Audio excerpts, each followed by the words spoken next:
So this class is a myofascial class. It's a whole body workout, and the focus is in the psoas. So although we're going to do the whole body to some degree, we're going to be balancing, stretching the psoas, and then strengthening the psoas and balancing the psoas. We're going to do this because when you do that, you enable your spine to come into a nice, perfect, neutral spine. So if your psoas is tightened, if your quads are tightened, it's going to pull your pelvis forward, it's going to stick your bottom out, turn your bottom off, turn your hamstrings on, and put that extra stress into your lumbar curve. When you stretch and balance your psoas and your quadriceps, then you're going to come into a nice, natural, neutral spine. So it's a really good way just to check that the back is happy. And often when we've got backache, we don't think about the muscles in the front of the spine. We think of a whole load of other things that we think might be the reason. So to start with, we're just going to stand with our feet at hip space, and we're going to put our fingers on our breastbone pointing down. Just take your right hand up and back, palm up, and then come back down to the breastbone.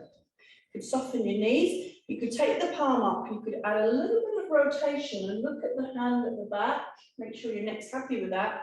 But with your left hand, check that your breastbone doesn't move in space. It's staying exactly where it is. So you want the stretch from the breastbone, through the chest muscles, through the arm lines in the front of the body. So we've got two arm lines. We've got a superficial arm line, and we've got a deep arm line in the front. Same in the back.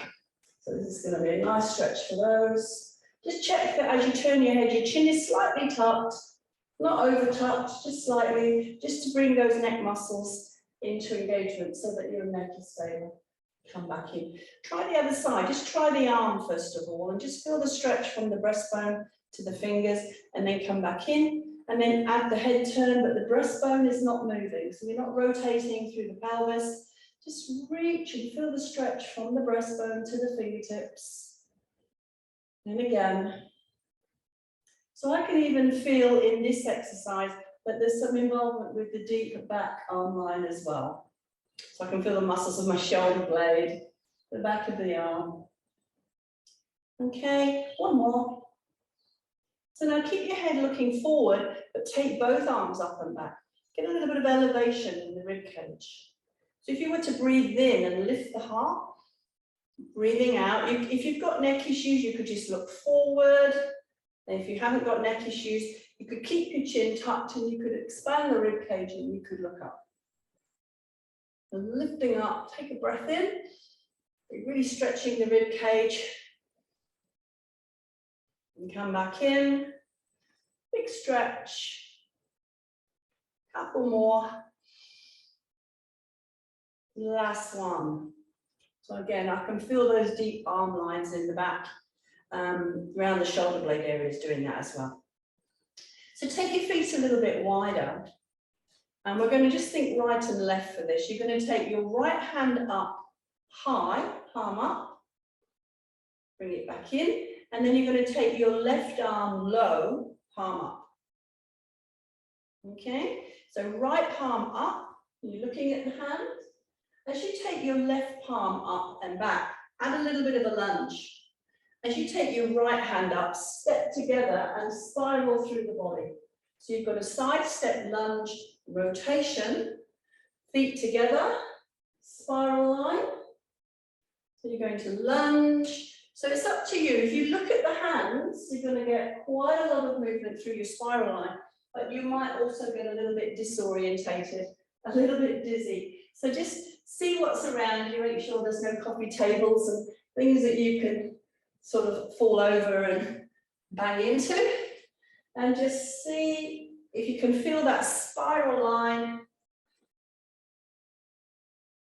And again, so if you don't know what these myofascial trains look like, last one, just do a little search online, anatomy trains, and they'll all come up, all the diagrams of what they look like. So feet a little bit wider than hip space. Start with your left hand up, palm up, right arm down, palm up. So left arm up, You could look at the hand, it brings in a lot more of your myofascia, and then palm down. So then this time, as you take the arm up, step the feet together. As you take the right palm out and down, do a little lunge. So feet together. So stretches that move, dynamic stretches, far superior to static stretches. So that lovely stretch through the arm lines, through the rib cage, through the waist, even into the legs. Arm lines and spiral line are very closely connected to each other. They share some of the same muscles and crossover. So brings the two in together, which is really nice, lovely. So just grab a band. You could use a scarf for this one. You're going to stand in the middle of your band. Keep together. You're going to wrap around. You just want to feel a little bit of a downward pull, and you're going to feel this through the triceps, the shoulders, trapezius, into the scalenes, the muscles of your neck, the sides of your neck. So just make sure you've got nice tension on the band, not too much, just drop your shoulders. Just gently move your left ear to your left shoulder, come back into center. So this is when you notice how tight those side neck muscles are, right ear to right shoulder. So the band or the scarf is just creating downward stretch, tension, so that as you move your ear away, you can feel all the connectivity through the triceps, the back of the shoulders, the trapezius into the sides of the neck. So all these muscles are wrapped around with fascia, connected through the fascial system. So you can't really isolate muscles and just give them names and say this one's here and that one's there. And the fascial system is like a sea of fascia that the muscles are sort of sitting in, and they're all connected through the fascia, and the fascia is going to transfer the tension, the forces through the body, the energy in the body. And again, it's also the place we hold our stress. So we often think it's the muscles that are stressed, but it's the fascial system that holds the stress. Now, as you come to the left ear, left shoulder, turn your nose toward your left armpit and just feel that little bit of a stretch in the muscles of the back of the neck. Nice and gentle. These muscles can be super tight. So right ear to right shoulder, and then turn your nose toward your armpit. So I can feel I'm tighter on this side. So for me, it's sleeping. I always sleep in a certain way, left ear to left shoulder, turn the nose towards the armpit. So I tend to get tight in my neck, where the neck is hugging the pillow.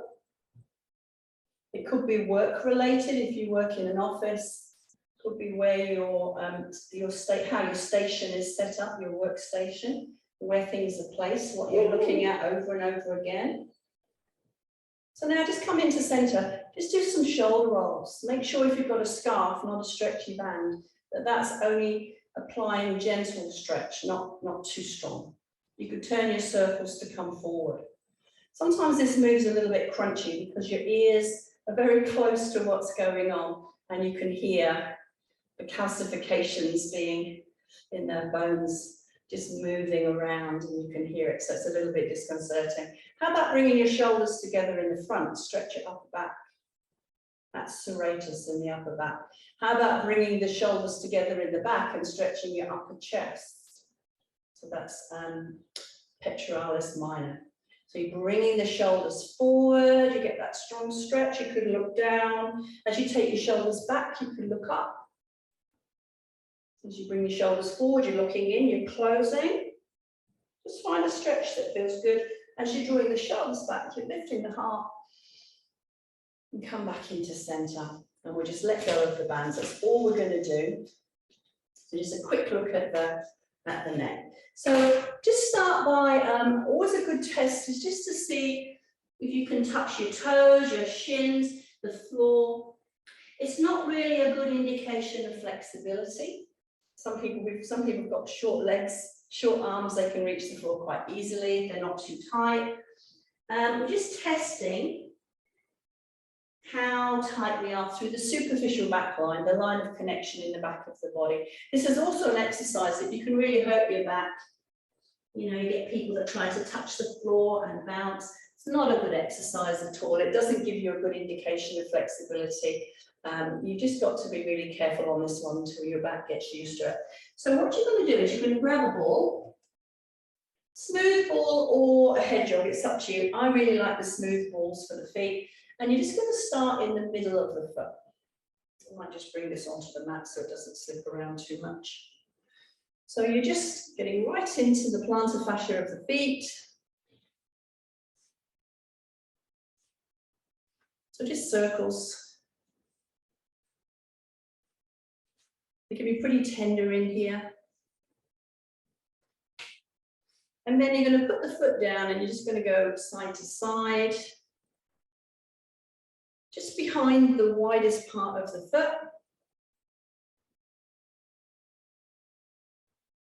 And then you're going to put the ball of the foot down and you're just going to go across the instep of the foot and you're going to zigzag backwards, zigzag backwards towards the heel bone.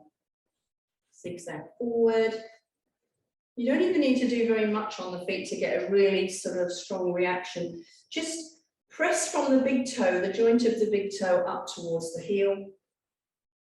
I'm standing in a strange way so I can keep my head in the shot, but you'd be standing a little bit straighter than this. So you're following each of the toes,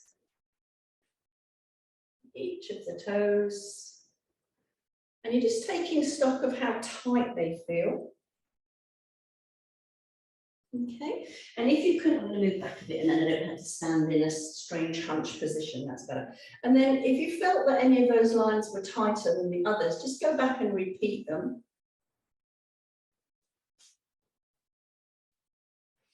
And then you're going to put the ball just behind the widest part of the foot in the middle. You're going to wrap your toes down until you feel the stretch on the fascia of the top of the feet. And then you're going to lift your toes up and spread them as wide as you can. So you're wrapping down, almost hurts, and then lift and spread.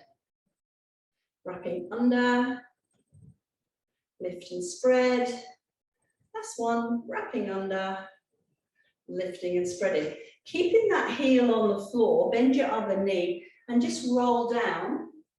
And just do some little gentle bounces around the foot. You don't even need to touch the floor. So this is hamstring stretching. Everything in the back of the leg, really. So this is all working the superficial back line of your body. Okay, come back into center and then just bend both knees to roll up so that you're nice and safe in your back as you come out of it. Bring the ball under the other foot. Just start to get into the middle of the foot. So for me, that's always the place that's the most confronting in the beginning. So just by working on the fascia in the feet, you can instantly relax the whole of the line of connectivity through the back of the body. So it's a really quick fix. It's also a good thing to do just to energize yourself. If you get a little bit low energy in the middle of the day, it's usually the afternoon where you get that bit of an energy slump. If you just did this for a couple of minutes, it just rejuvenates it. It gets the circulation moving. It just energizes you and makes you feel, you know, ready to go again. So it's a simple thing. If you've got a ball in your office, you could just quickly do the feet, you'll feel so much better. Okay, so follow the lines from the toes to the heel. So each toe, there's a tendon that runs from the heel to each of the toes. So you're following those lines. Each of those lines has different influences in the body. So the big toe line is all part of the fascial system for the deep core. The little toe is more connected to the lateral lines up through the side of the body. And then if you go into the instep of the foot, that's all part of the spiral line that wraps around the body and goes under the foot like a stirrup and comes up the leg. So, you know, anything in the feet, you're going to influence all those anatomy trains, those lines of connection. So you've done the tendons, you're going to put the heel down. You're just in front of just behind, sorry, the widest part of the foot. Just going like a zigzag across. Okay, and then you're going to put the ball of the foot down and you're going to zigzag towards the heel. And zigzag back towards the instep. And you can do that a couple of times. Oops. I've got a shiny ball on a shiny mat, so they're not sticking together. Okay, and then you're going to put the heel down, you're going to wrap your toes, a little bit of pressure on the instep, wrap your toes down and around, so this is your spiral line, and then you're lifting up and spreading. If you find it difficult to connect, especially with the left foot, if you're right-handed, do it with the hands. You wrap the fingers and the toes under, and then you lift and spread. So the message to the brain for both the hand and the feet go to the same place in the brain. So if you add the hands, you just strengthen that signal to the brain, and you get a little bit more control in the foot. So you're wrapping on, it helps to look at the toes as well, and lift and spread. Okay, wrapping. It almost hurts the top of the foot as you stretch the fascia there, and then lift and spread. So now bend your other knee, keep this leg straight, come down, and you're doing a little gentle bounce. You're not necessarily trying to touch the floor. You pull your toes up, so you're just stretching into that whole line of connectivity through the back of the leg. And then you're coming back into center, and then you're going to bend both knees, tighten your abs, and come back up so that you come out of that safely. So we're going to come to the floor. I've got a variety of things here. I'll take my camera slightly so that you're a little bit more centered. So I've got a collection of balls, and I've chosen soft balls because we're going to be doing the psoas. So whenever you go into the groin or the psoas, you use very gentle balls. You're not going to go hard. There's a spiky ball there if you want to have that as a choice for some of the other things. You could use rolled up towels when you're doing the psoas. So if you find the ball is too strong, you could get maybe a bit bigger than a flannel, maybe a hand towel, just roll it up and use the pressure of the roll to just get into those delicate structures within.